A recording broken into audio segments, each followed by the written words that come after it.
Beberapa kawan yang telah menonton video pertama memberikan masukan agar video filsafat hukum ini diberikan bahan tayang sehingga teman-teman penonton dapat memperoleh pemahaman yang utuh. Beberapa istilah memang tidak bisa dihindari, tidak mungkin untuk dipahami secara cepat dengan hanya menonton ungkapan-ungkapan atau ujaran-ujaran tentang filsafat hukum yang ditulis oleh Habermas ini. Sehingga dalam video kali ini kita akan menampilkan bahan tayang sekaligus mengulangi beberapa hal yang telah dibahas dalam video pertama. Di Jerman, filsafat hukum telah lama tidak lagi menjadi materi pembahasan bagi para filsuf. Dalam pengantarnya, Habermas menyatakan, jika dia jarang menyebut nama Hegel dan lebih mengandalkan teori hukum Kantian atau teori hukum yang ditulis oleh Immanuel Kant, hal ini juga mengungkapkan keinginannya untuk menghindari suatu model yang menetapkan standar yang tidak dapat dicapai bagi kita. Memang bukan kebetulan pula bahwa filsafat hukum dalam konteks mencari kontaknya dengan realitas sosial telah bermigrasi ke berbagai aliran atau mazhab-mazhab hukum. Namun Habermas juga ingin menghindari ilmu hukum teknis atau jurisprudence yang menurutnya terfokus pada fondasi-fondasi hukum pidana. Apa yang dulunya dapat dianut secara koheren dalam konsep-konsep filsafat Hegelian, saat ini menurut Habermas ketika menulis buku ini pada tahun 92, menuntut pendekatan pluralistis. Pendekatan pluralistis ini menggabungkan berbagai perspektif, mulai perspektif teori moral, teori sosial, teori hukum, serta sosiologi dan sejarah hukum. Pendekatan pluralistis ini sering tidak diakui atau tidak disadari oleh teori tindakan komunikatif. Konsep-konsep filsafat tidak lagi merupakan bahasa yang independen, atau setidaknya bukan sistem yang mencakup segala sesuatu ke dalam dirinya sendiri. Sebaliknya, konsep-konsep filsafat menyediakan sarana untuk upaya yang masif. Upaya-upaya yang masif ini bersifat rekonstruktif, tertuju pada ilmu pengetahuan yang ilmiah. Berkat karakter multibahasa dari filsafat, dan bila filsafat tetap menjaga konsep dasarnya secara terang benderang, filsafat dapat mengungkap tingkat koherensi yang mengejutkan pada meta level. Oleh karena itu, asumsi dasar teori tindakan komunikatif yang menjadi andalan Habermas juga bercabang mengalir ke berbagai semesta diskursus, yang mana asumsi dasar dari teori tindakan komunikatif harus membuktikan keberaniannya, harus membuktikan semangatnya dalam konteks masuk ke perdebatan yang kebetulan mereka jumpai. Ada beberapa bab untuk memudahkan pembahasan buku ini. Kita ringkas saja dengan melihat atau membaca kata pengantar dari Habermas. Bab pertama, Habermas membahas secara sepintas beberapa aspek hubungan antara faktisitas dan validitas yang menyentuh asumsi-asumsi dasar teori tindakan komunikatif.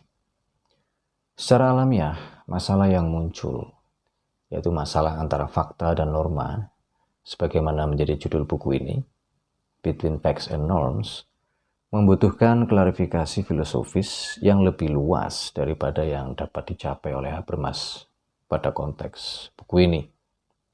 Mungkin Habermas mengajak kita untuk tidak hanya membaca buku ini saja, tetapi juga meluaskan beberapa klarifikasi filosofis yang luas dengan membaca buku-buku dia yang lain.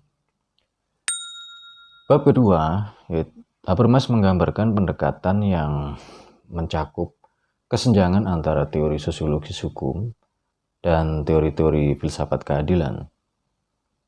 Dua kubu teori ini nanti kita akan saksikan mengalami perseteruan yang luar biasa, dan Habermas melakukan rekonstruksi terhadap teori-teori sosiologis hukum dan teori-teori filsafat keadilan. Dua bab berikutnya, yaitu bab ketiga dan bab keempat, Habermas melakukan rekonstruksi terhadap bagian-bagian dari pendekatan kontraktarian modern terhadap hukum kodrat dalam suatu kerangka yang dia sebut teori diskursus hukum. Di sini Habermas menggunakan etika diskursus yang telah dia kembangkan pada buku-buku sebelumnya.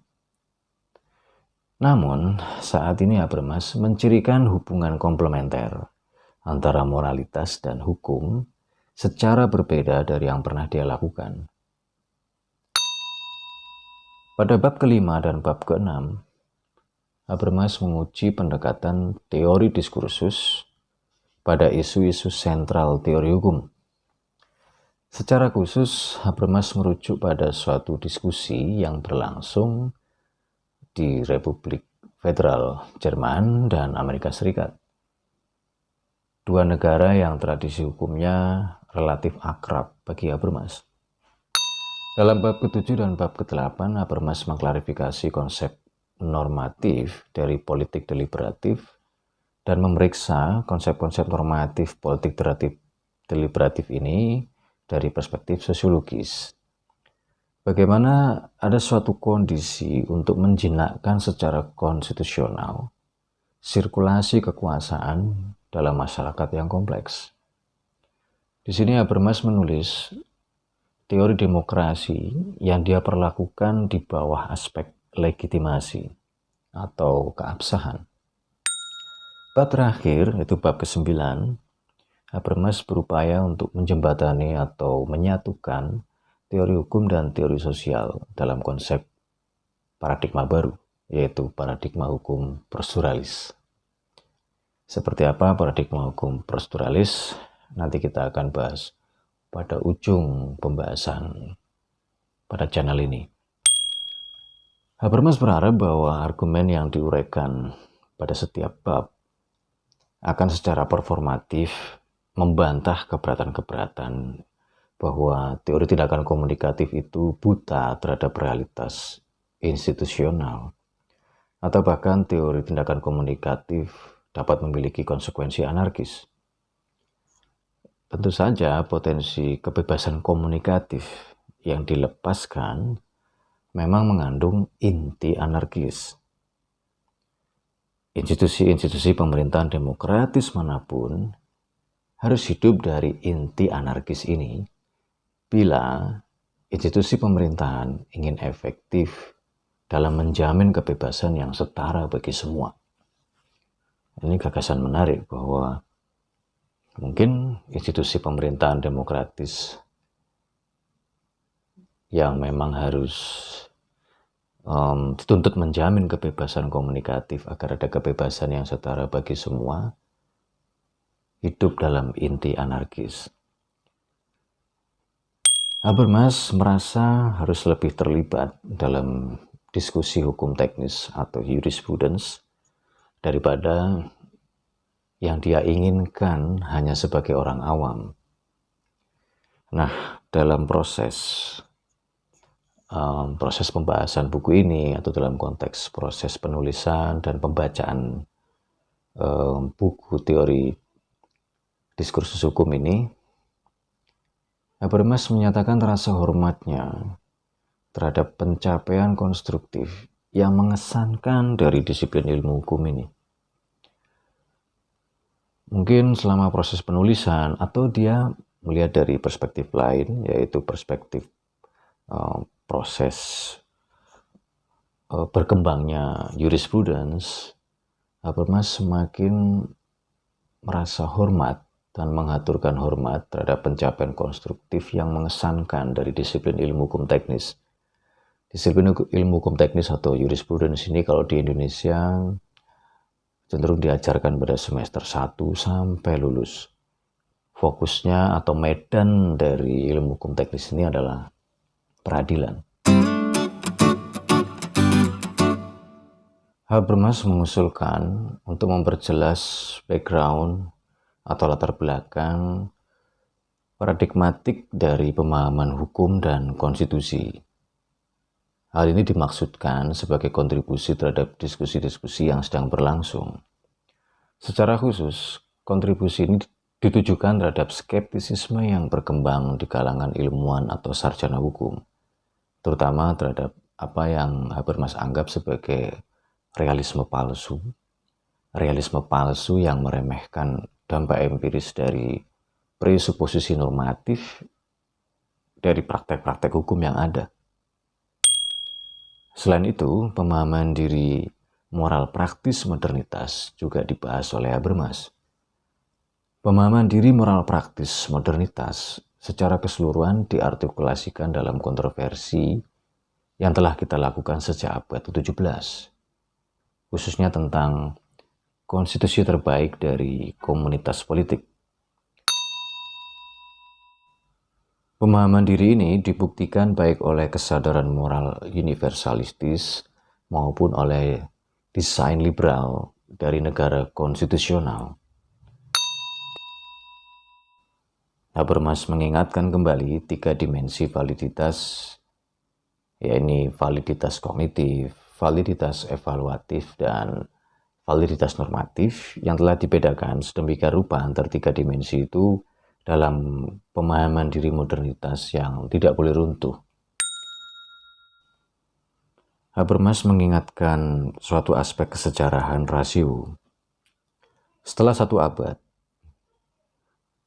mengajarkan kepada kita suatu kengerian tentang ketidakmasukakalan yang eksis. Bahwa sisa-sisa terakhir dari kepercayaan esensialis terhadap nalar atau rasio telah dihancurkan.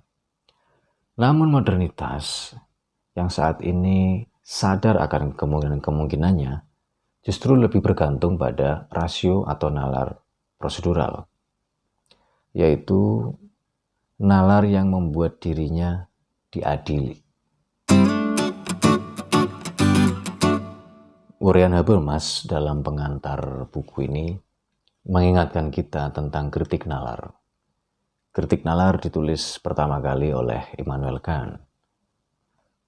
Menurut dia, kritik nalar ini ditampilkan oleh Immanuel Kant karena terdapat wawasan anti-platonis yang radikal, bahwa tidak ada realitas yang lebih tinggi atau tidak ada realitas yang lebih dalam yang dapat kita tarik bagi kita yang menemukan diri kita sudah berada dalam bentuk kehidupan yang terstruktur secara linguistik.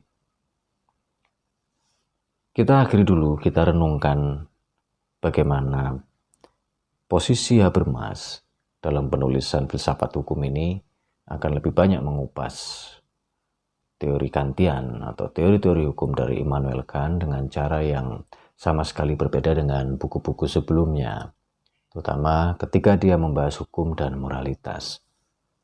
Setelah ini, pada sesi video berikutnya, kita akan melanjutkan bagaimana pengantar Habermas ketika mengkritik upaya Marx dan kaitannya dengan filsafat Hegel.